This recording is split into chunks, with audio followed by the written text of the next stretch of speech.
All right, Hosea 13:7. He says, "Therefore I will be unto them as a lion, as a leper by the way will I observe them. I will meet them as a bear that is bereaved of her whelps. I will rend the call of their heart, and there will I devour them like a lion. The wild beast shall tear them." Whew, God is mad. He says, I'm going to whip them within an inch of their life, and it sounds like some of them are going to be losing life. And in the tribulation, that's a fact. And historically, many of them did. When Assyria and Babylon came in, they cleaned house. Many died. He says the call of the heart, that's we don't use the word call nowadays. The call just means the embryonic sac that protects a body part. That you'll find in the Old Testament, he's saying the call of the liver. That is, there's a sac that surrounds the liver. Here he's talking about a call of the heart. There's a sac that protects your heart. He says, I'm going to do it with precision. I'm going to rend the call, the protection for their heart. He didn't say he was going to devour the heart. He said, I'm just going to lay them bare so they know there's no protection. And that's a scary place to be. Look at Job 40.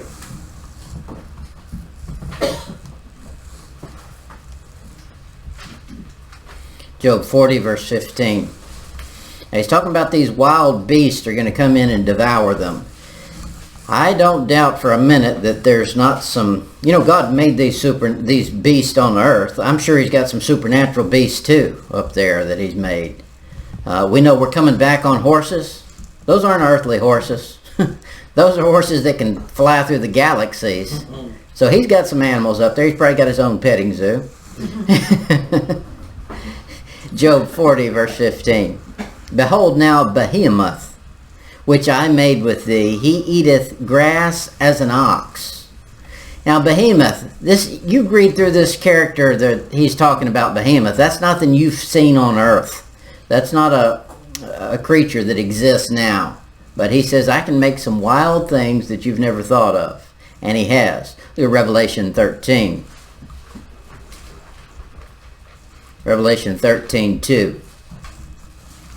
I realize all these animals in here you can make as types and pictures of things, but let's just take it for what it says. He's made some wild animals, and I don't doubt that some of these wild animals will show up. Revelation 13:2. And the beast which I saw was like unto a leper, and his feet were as the feet of a bear, and his mouth as the mouth of a lion. And the dragon gave him his power, and his seat, and great authority. I think John saw an actual thing that happened. He's looking out into the future, and this is what he's seeing. He's not saying, I saw some strange animal, and it typified. No, I mean, we put types and figures on that, but that's not what he saw. He saw an animal. And God can do some crazy things to scare a man. He does not have to do anything real extravagant to do it. Sit through a hurricane and see a little wind will scare you. God doesn't have to get real upset in order to scare a man, but imagine in the tribulation when he is mad. And that's his intention, and he'll do it. Look at Daniel 7. Daniel 7 verse 4. Now we know in this passage he's referring to types because he's going to tell us he is. Daniel 7 verse 4.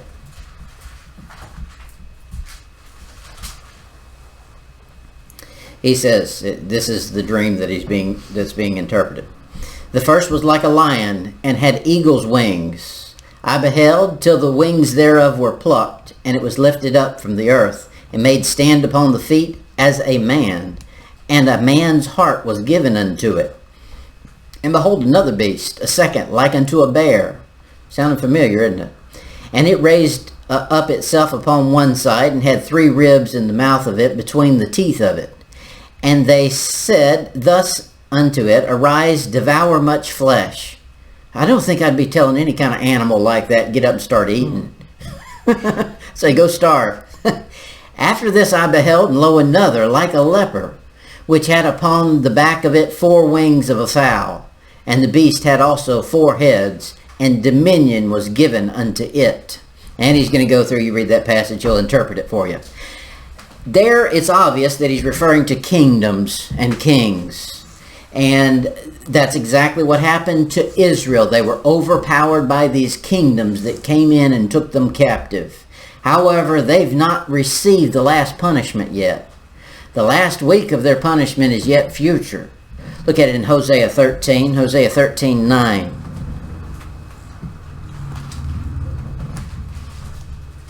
Hosea 13:9. And I want to look back up. Hosea 13:9. He says, O Israel, thou, not me, thou hast destroyed thyself.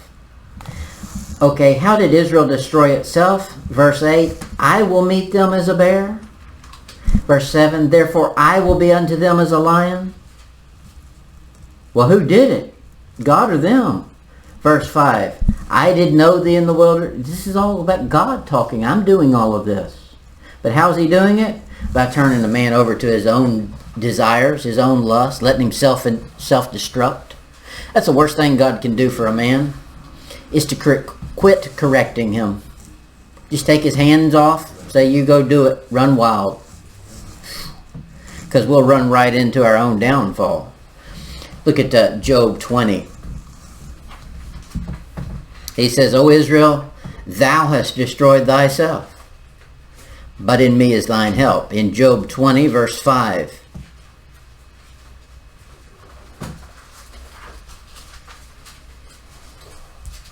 Job 20, verse 5. The triumphing of the wicked is short. That's a tough verse. Look around at some of the wicked people we know. Doesn't feel too short, does it? But in the scope of history, it's going to be very short. After you've lived through the millennium and the eternity starts, you'll look back and say, man, that was so fast, I don't even know how we saw it. You know, let's say you live to be 100. That's a pretty good long life. But that's nothing in the scope of the history of this little earth. And this little earth is nothing. You're going to have a millennium that's 1,000 years, and then the real deal starts. Eternity. So our little lives, what we consider time, means nothing in God's scale. He says right here, the triumphing of the wicked is short, and the joy of the hypocrite is but for a moment. Yeah, they have pleasure in sin for a season, but that season always comes to an end. Verse 6. Though his excellency mount up to heaven, to the heavens, and his head reach unto the clouds, yet he shall perish forever, like his own dung. What a sweet way to talk. They which have seen him shall say, where is he? When God decides to destroy, he does it. He eliminates without remembrance. He's going to eliminate these wicked people, and he's going to produce a new heaven and a new earth, and he's going to wipe everybody's memory so there's no remembrance of the wickedness that ever happened. Now that's great. You know, if it was me, I wouldn't do that. It's a good thing I'm not God. If it was me, I would say, I want y'all to always remember, y'all have been bad before, and I took care. No, that's not the way God is. He says, I'm going to perfect everything. He said, I'm going to wipe the slate clean, and nobody's going to ever remember that it was anything but perfection. Now that's where we're headed. Look at it in Psalm 37.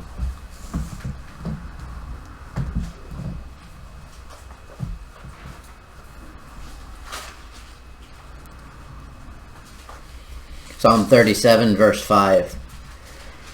As government becomes more and more corrupt, and every government does, name a country, there's corruption rampant. Just read this. Every country's got some Christians in it that God's protecting. So you don't have to worry about you doing something to protect this government. If God's not going to do it, it's not going to get done. Amen. Now you do your part. I'm not saying that. But don't get too concerned about it. God's got you. Psalm 37, verse 35. I've seen the wicked in great power and spreading himself like a green bay tree. Yet he passed away, and lo, he was not. Yea, I sought him, but he could not be found. Anybody worried in the last couple of weeks about Gaddafi? Anybody worried about Saddam Hussein?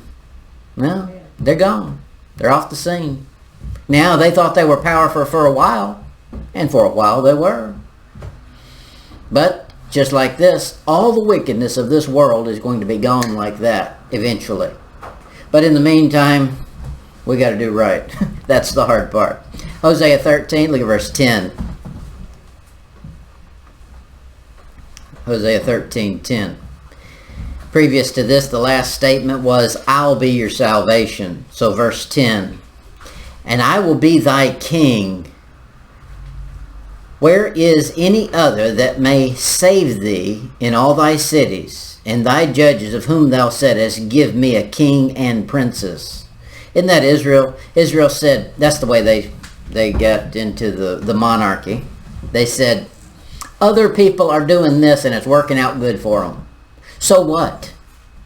Don't look around. God has a plan for you, and it's probably not going to be the one you're seeing your neighbor do. You do the one he's got for you. Israel got in trouble when they started wanting to be like the other nations. Now, I'm sure if you ask any of them about it, they would have said, oh no, we're still going to be religious. We just want to set up a good government. We've seen there's some good things over there. I mean, that had a good story to tell. But God said, no, I got a plan for you. Quit looking around. Just do what you're supposed to do. And it'll be the same for us in our life individually. Look at it in 2 Kings 17.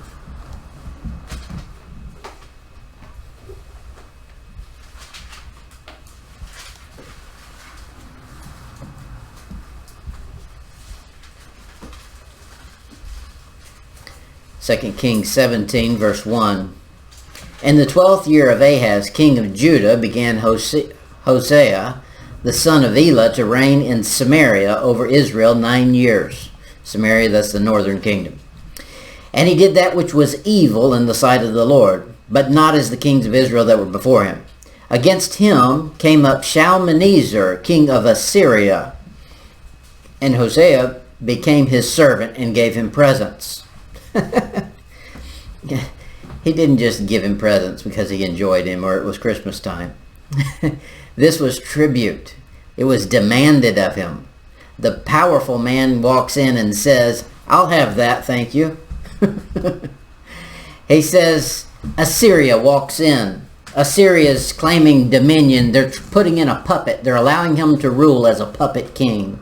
Verse 4. And the king of Assyria found conspiracy in Hosea. Okay, the king has decided, I'm not really putting up with this. Now, we would think the same, wouldn't we? We would say, hey, Assyria, we're not supposed to be serving Assyria. Let's cook up a plan where we can escape, get out of this mess. Now, that sounds like it would be the right choice, but it's not. God set up them being corrected by Assyria. Now, for them to rebel against it is against God. For he had sent messengers to So, king of Egypt. One way you know you're going the wrong direction is when you go to Egypt to get help. So, king of Egypt, and brought no present unto the king of Assyria. He said, Egypt's going to help me. I don't have to fulfill my deal with Assyria. As he had done year by year. Therefore the king of Assyria shut him up and bound him in prison. Then the king of Assyria came up through all the land and went up to Samaria and besieged it 3 years. Okay, this is the downfall of Israel. They have a king that is allowed to remain on the throne. I'll bet you he's just beating his head against the wall saying, if I'd just been content, it wasn't coming out of my pocket. If I'd just been content to pay off the Assyrians, I'd still be sitting on the throne. But he didn't, he rebelled. In verse 10 there he says, the king of verse 10 is this probably an idol shepherd, a wicked guy. The Assyrians are a picture of the Antichrist. They're a picture of the wickedness that God's going to use to correct Israel in the final day. Look Look at it in Zechariah 11.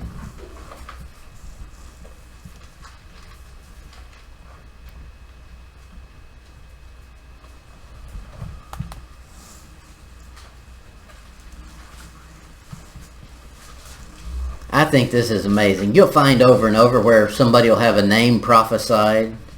Cyrus's name is prophesied before he's ever born. You'll find 2 or 3 guys like that where their name is given before they're even born.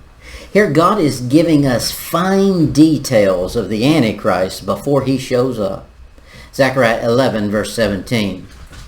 Woe to the idle shepherd that leaveth the flock. The sword shall be upon his arm, and his right eye.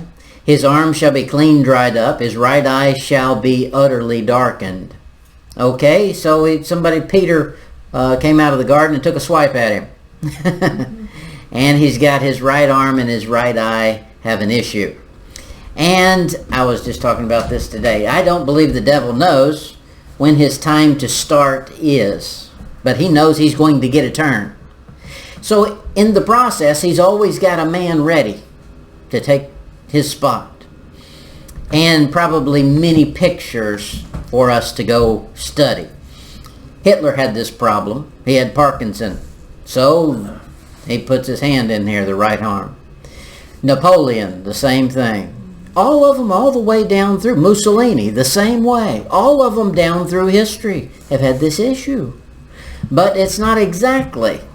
When this one happens, the right eye is going to be dried up. And the arm's going to be, he says, with a sword. So we'll know how that one happened. Or they'll know. I'm not even going to be peering over the heaven to look and see. 1 Samuel 8.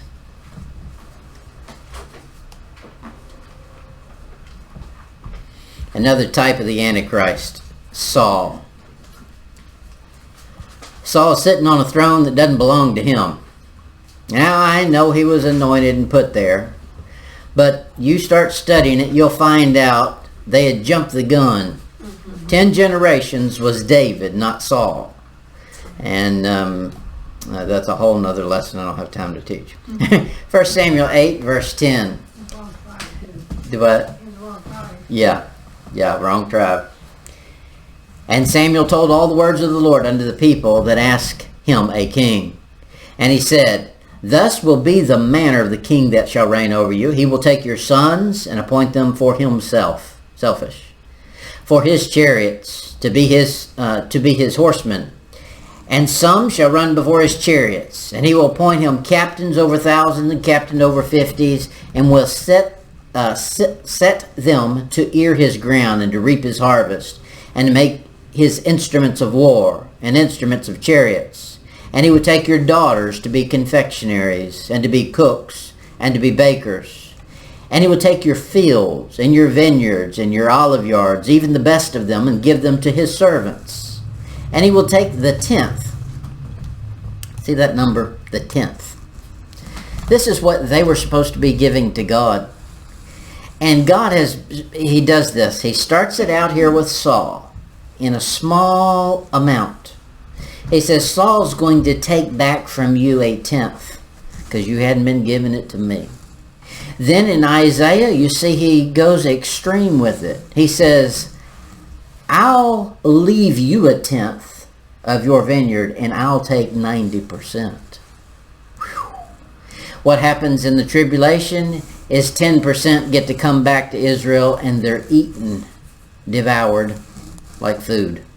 He tells you about it. Look at verse 16. And he would take your men servants and your maid servants and your goodliest men and your asses and put them to his work. He will take the 10th of your sheep, and ye shall be his servants. And ye shall cry out in that day because of your king, which ye shall have chosen you. And the Lord will not hear you in that day. The phrase that day always points to something much bigger than just that day.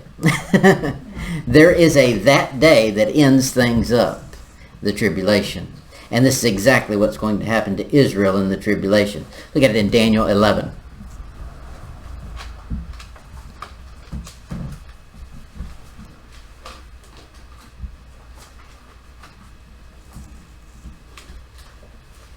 Daniel 11, verse 37. Here's Israel's final king. Neither shall he, final earthly king until God gets here. Neither shall he regard the God of his fathers. Now, people have made all kinds of speculation about what that means. I think it's pretty clear to me what it means. This guy's a Jew.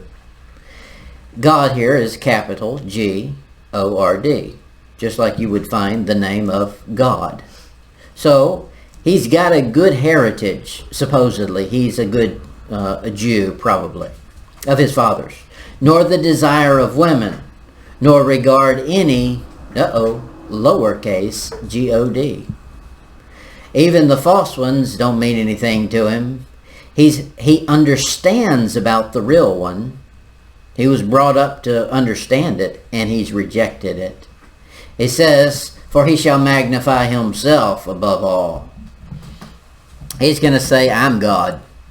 Now, I know I'm pulling at straws when I say this, but in a small sense, it's what the mass of Americans are doing. They're running around saying, I'm God. I've heard about your Jehovah God, but I don't need him. I got a bank account. Just hang on. He'll fix that. Look at it in Deuteronomy 32.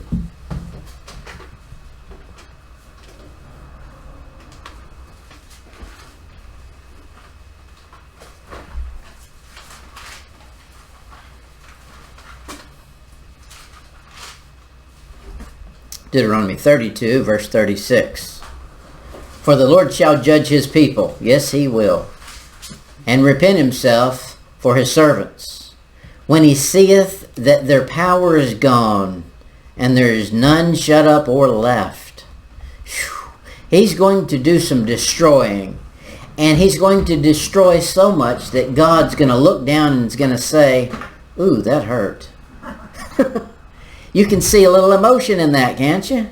He's looking and he's saying, yeah, I know I did that, but man, that had to hurt. You ever done that? You're watching a show and somebody gets smacked in the head or something and you feel it? Now, that's an important thing because the modern generation doesn't. Modern generation is raised on seeing all of these spectacular things and gruesome things, so they have no empathy. When somebody gets smacked in the face, they think it's funny. No, I hurt. I can imagine that happening. It's gone in the new generation. Revelation 12.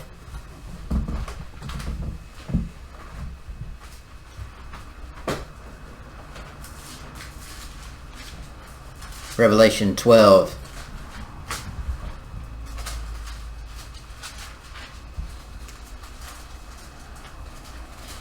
Revelation 12, of course, is Israel, the nation. It says, and she brought forth a man-child. Who's the man-child? Jesus Christ, who was to rule the nations with a rod of iron. I think that's clear who that is. Jesus Christ. And her child was caught up unto God and to his throne. Yeah, he's seated at the right hand of the Father. Okay, that's where their king is, outside of their domain. He's supposed to be in Jerusalem sitting on a throne. But they rejected him and he took off. He's gone. They had Lamentations 4. That was Revelation 12:5.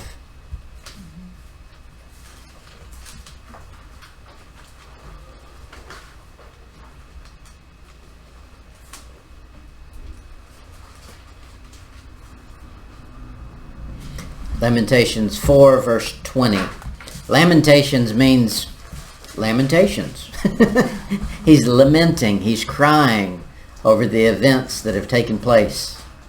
He says, verse 20, the breath of our nostrils, the anointed of the Lord, was taken in their pits, of whom we said, under his shadow we shall live among the heathen. No, you don't trust in any human. Israel has now rejected their Messiah for nearly 2,000 years. And he says, I'm going to let you know that without being under the protection of the Messiah, it's very dangerous. It's deadly. And Israel will find out in the tribulation. Look at it in John chapter 19. John 19, verse 18.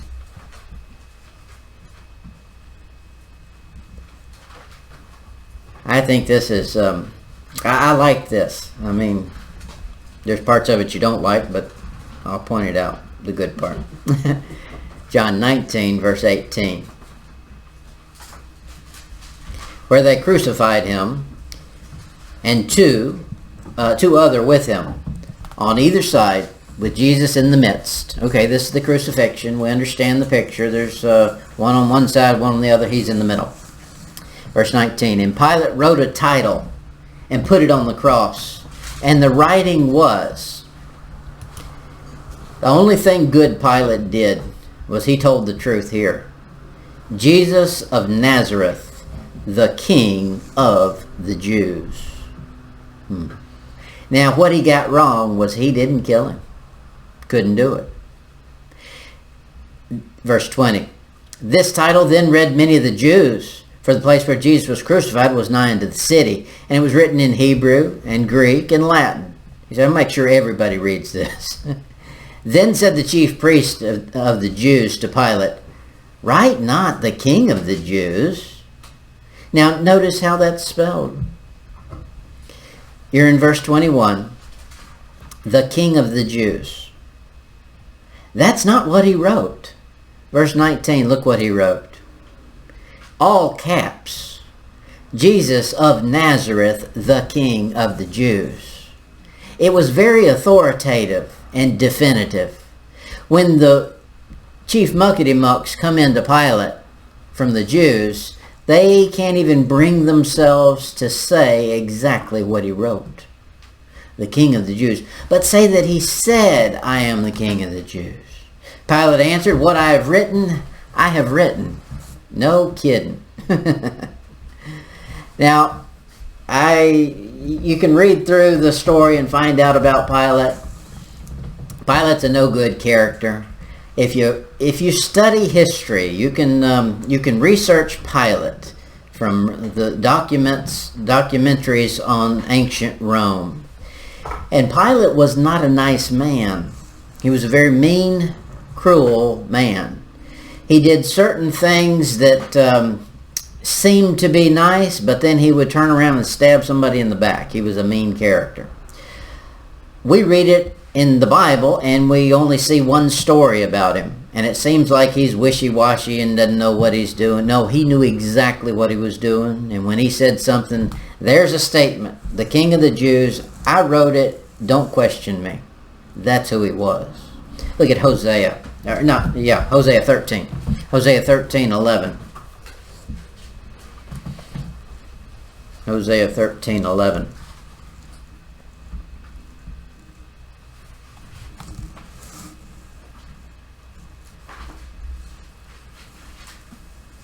He says, Hosea 13:11, I gave thee a king in mine anger.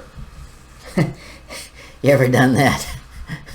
Somebody wants something, and you give it to them in such a way that they no longer want it? That's what God has done to the nation. He said, you rejected me and you wanted a king? Well, I'll pick you out a good one. How about Saul? I remember Leslie Riggs. This story always gets me. When she decided that she was too big for her britches one day, and she told her parents, standing at the kitchen bar, that she was going to call HRS on them. And her dad picked up the phone and smacked her in the mouth with it and said, call them. That's maybe getting more than you wanted. That's what Israel's done. Israel said, we want a king, not you. And God smacked them in the mouth and said, how about this one? And that's what they've got. Verse 11, I gave thee a king in mine anger, and took him away in my wrath. The iniquity of Ephraim is bound up, his sin is hid. Okay, so the Ephraim iniquity is bound in him. His sin, he thinks, is hid. Job chapter 14, no sin is hid from God. Job 14, verse 17.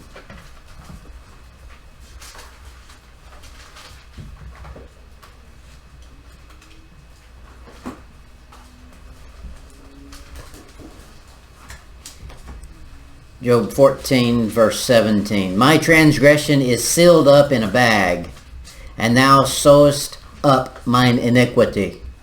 It's all bound up. Nothing you can do, you can't get rid of it. He's sealed it. You know what we do? We go to the grocery store and you get something to drink. You get one of those bottles and you got to tear the stupid little plastic thing off of it to get the cap open. We had one today. And the stupid little plastic thing won't come off and you can't get the stupid bottle open. That's a seal. They've sealed it up so that it's secure. When you get it, nobody's tampered with it. This is what God's done here. He said, sin, I've had enough. I'm sealing it up in your iniquity. We're not going to forget it. I'm sealing it so it can't get out, and it will be there for me to judge. Now, you better hope that God doesn't seal any of our iniquity or sin, but leaves it open for us to confess and Him to wash away and get rid of. Look at Hosea 13:13. Hosea 13:13. When we get to 13:13, we have great charity here. No, I mean, we have an absolute picture of the tribulation. Hosea 13:13. The sorrows of a travailing woman shall come upon him. He is an unwise son, for he should not stay long in the place of the breaking forth of children. Now this is going to be in history, Sennacherib, but it's going to be prophecy, the Antichrist. That's who's coming. That's the travailing woman. Is always a reference to Israel in her last final throes of self-righteousness before God purges the nation and takes out only a little remnant. 2 Kings 19, here's where it happens. 2 Kings 19:3.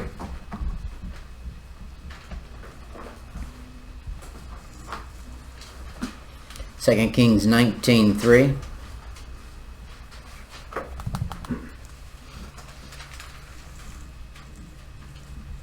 He says, and they said unto him, thus saith Hezekiah, this day is a day of trouble and rebuke and blasphemy. For the children are come to the birth, and there is not strength to bring forth. That's the way Israel is going to feel in the tribulation. They're going to have to flee. The idea you get from reading through the Gospels and Revelation is this. He's going to say, when it's time to run, don't get on any motorized vehicle to run. You've got to use your feet. I don't even think anybody's got any horses or animals to ride on to get out of town. He says, climb down from the rooftop and run. Fly. He says, make sure your flight is not on the Sabbath. I don't think anybody's taking any planes. Or probably the airports are shut down because they're under Jewish law at this time in the tribulation, and you can't do any flying on the Sabbath. Jeremiah 30.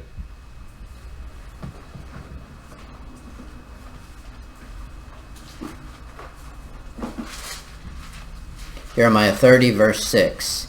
Here's Israel in the tribulation. The Bible doesn't say... We use a phrase that's not biblical. I mean, it's biblical, but it's not out of the Bible. We say the tribulation. But we don't mean that's in the Bible. That's not in the Bible. There's the Great Tribulation, and there is tribulation. There's Daniel's 70 weeks. There's Daniel's 70th week. And there's this phrase that's going to show up here, the time of Jacob's trouble. That's all a reference to the end, the culmination of what they've got to pay back. Jeremiah 30, verse 6. Ask ye now, and see whether a man doth travail with child. Good question. Why would a man want to?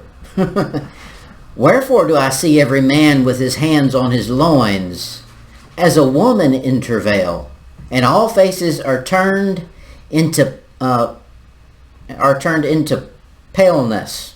That is, they look like they're about to pass out, and they're in their 12th trimester, whatever that is. All the women are cringing now. But he said, I'm looking around, and the men are acting like they're about to have a baby, with no such thing as an epidural. He said, that's the nation. Look at it, verse 7. Alas, for that day is great, so that none is like it. It is even the time of Jacob's trouble, but he shall be saved out of it. Not from it, out of it. The remnant will come out of it, but that'll be the only ones. That's Jacob's trouble. It's always referred to as this picture of a woman in travail to have a child, have a baby. Isaiah 13. What time have we gotten to? Oh, it's about that time. Isaiah 13, verse 6.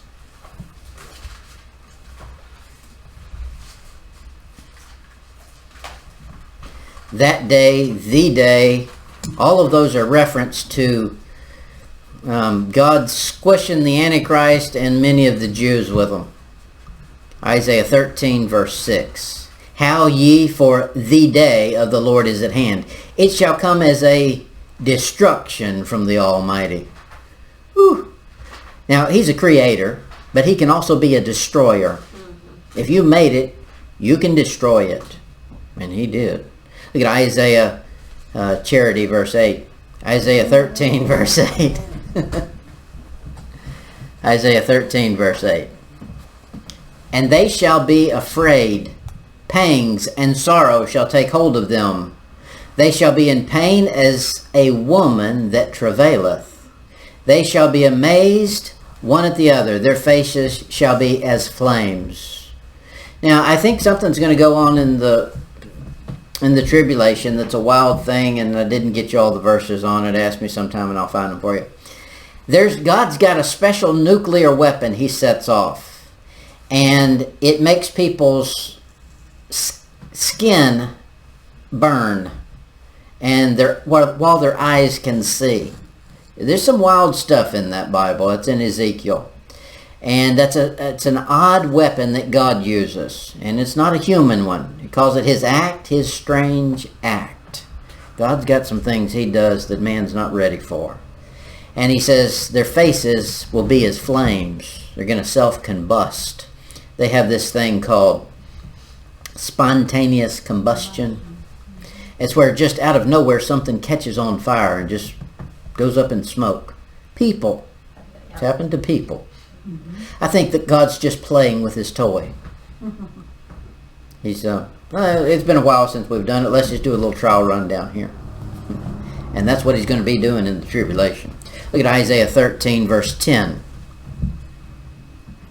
For the stars of heaven and the constellations thereof shall not give their light. The sun shall be darkened in his going forth, and the moon shall not cause her light to shine.